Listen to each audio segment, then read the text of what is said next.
Did you know that Texas is home to nearly 500,000 wild alligators? And some of the best places to spot them aren't deep in the Everglades, but right here in the heart of the Lone Star State? That's right.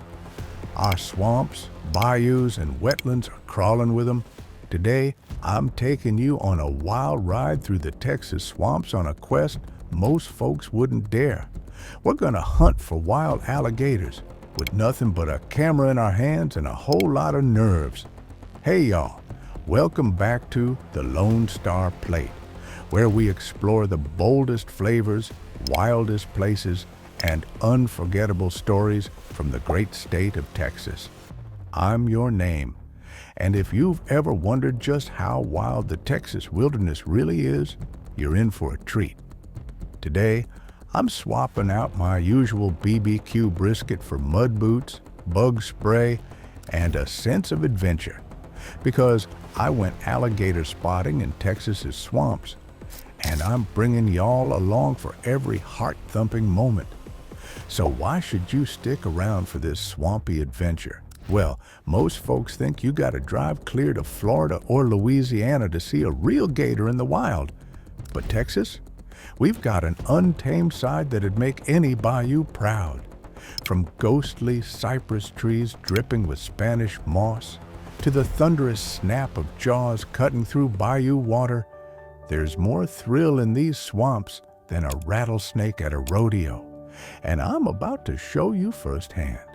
By the end, you'll know exactly where to find Texas-sized gators, how to spot them safely, and maybe even uncover a surprise or two about these ancient reptiles.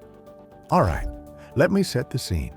It's dawn in southeast Texas, out near Anahuac National Wildlife Refuge, not far from Houston, but a whole world away. The air's thick and heavy with the hum of cicadas, and the ground is soft with marshy mud.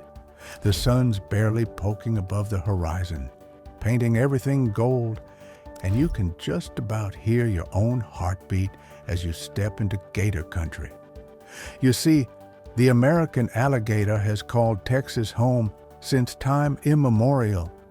Some of these beasts grow as long as 14 feet, weighing upwards of half a ton. In Texas, you'll mostly find them from the Sabine River all the way down to the Rio Grande, hugging our coastal marshlands and swamps. You know how folks always say, everything's bigger in Texas? Well, I met a couple of gators out here who seemed mighty proud to prove that saying true. But don't start thinking gators are just big, toothy monsters lurking in muddy waters. These creatures are living fossils, over 150 million years old as a species. That means these gators were sunning themselves while dinosaurs still walked the earth. And today, they're an essential part of our wetland ecosystems, keeping fish, turtles, and even some invasive critters in check. Now, as I set out with my guide, a local named Bo, who grew up wrangling gators and catching crawdads, I learned real quick there's an art to spotting a gator. First tip, always keep your eyes peeled for eyes. At dawn or dusk, you can spot their shiny little eyeballs floating just above the water, glowing red when you shine a flashlight. And right when I was getting comfortable, wouldn't you know, it happened. We were easing our way through a cypress grove, the kind that creaks when the wind blows and hides all manners of critters. Suddenly, Bo put a hand on my shoulder, signaling me to freeze. About 30 feet ahead, floating like a log, there he was, a monster gator, maybe 12 feet, head the size of a car tire, not moving a muscle, just silently watching us, sizing us up. I gotta admit, my legs felt a little wobbly, but Bo whispered, "He's more scared of you than you are of him. Just don't go testing it." Here's the thing most folks get wrong.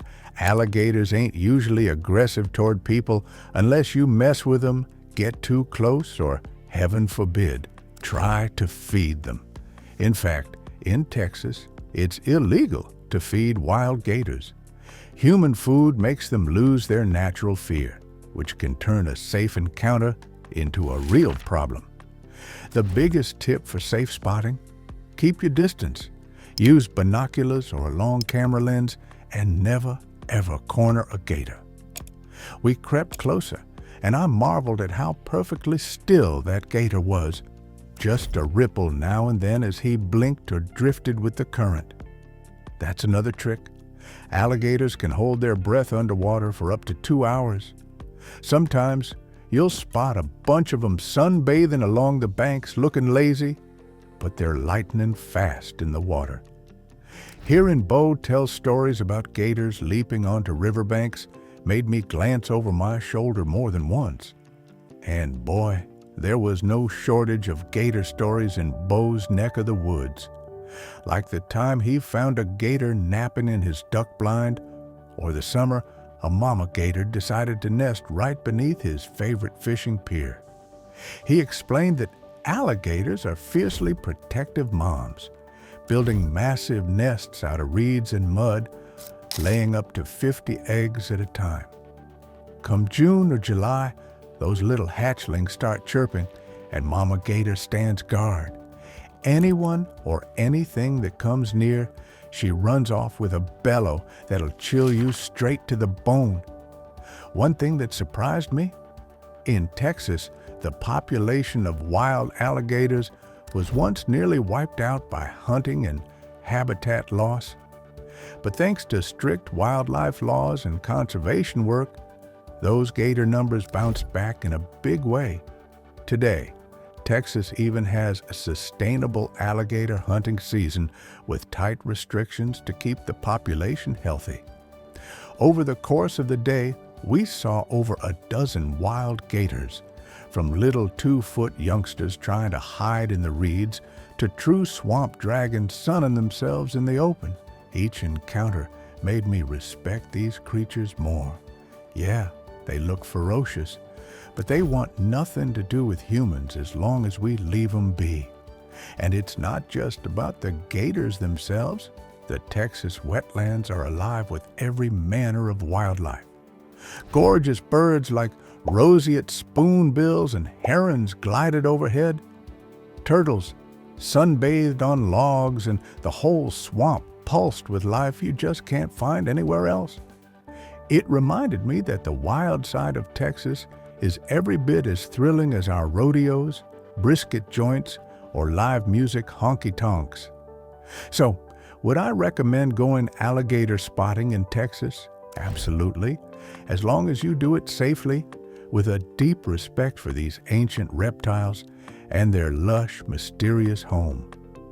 The magic of the swamp isn't just in the gators, but in the stillness, the beauty, and the sense that you're standing in a world both timeless and untamed. Now, I want to hear from y'all. Have you ever seen an alligator in the wild here in Texas? Got a wild story to share or a favorite swamp spot?